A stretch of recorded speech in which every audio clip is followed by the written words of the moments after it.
Hello, good morning friends. তোমরা সবাই কেমন আছো? আশা করি ভালো আছো। আমিও খুব ভালো আছি। কালকে মহাশিবরাত্রি ছিল, আজকেও আছে। যারা যারা কালকে করেছে বা যারা যারা আজকে শিবরাত্রি করছো, তাদেরকে আমার অনেক ভালোবাসা ও অভিনন্দন। আমিও কালকে আমাদের পাড়ায় বড় করে শিবরাত্রি করা হয়, সেখানেই সব বউদের সাথে আমি শিবরাত্রি করেছিলাম এবং জল ভরতে গেছিলাম। আমাদের এখানে একটা নদী আছে, সেই নদী থেকে জল আনতে যেতে হয় এবং সেই জল নিয়ে এসেই শিবকে চান করানো হয়। তো যাই হোক, আমাকে কেমন লাগছে অবশ্যই জানিও।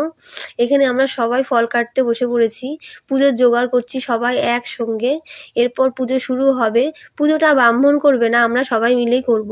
আর এদিকে বউটা পাড়ার জন্য খিচুড়ি রান্না করা হচ্ছে।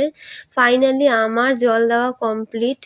তো তোমরা সবাই আমাকে এত ভালোবাসা দেওয়ার জন্য অনেক অনেক অনেক ধন্যবাদ। এইভাবে আমার পাশে থেকো সব সময়। তো যাই হোক, আমার পুজো তো হয়ে গেল। তোমরা সবাই কিরমভাবে এই শিবরাত্রির দিনটা কাটালে আমাকে অবশ্যই জানিও। তোমাদের সবাইকে অসংখ্য ধন্যবাদ আমার পাশে থাকার জন্য, আমাকে ভালোবাসা দেওয়ার জন্য। Thank you.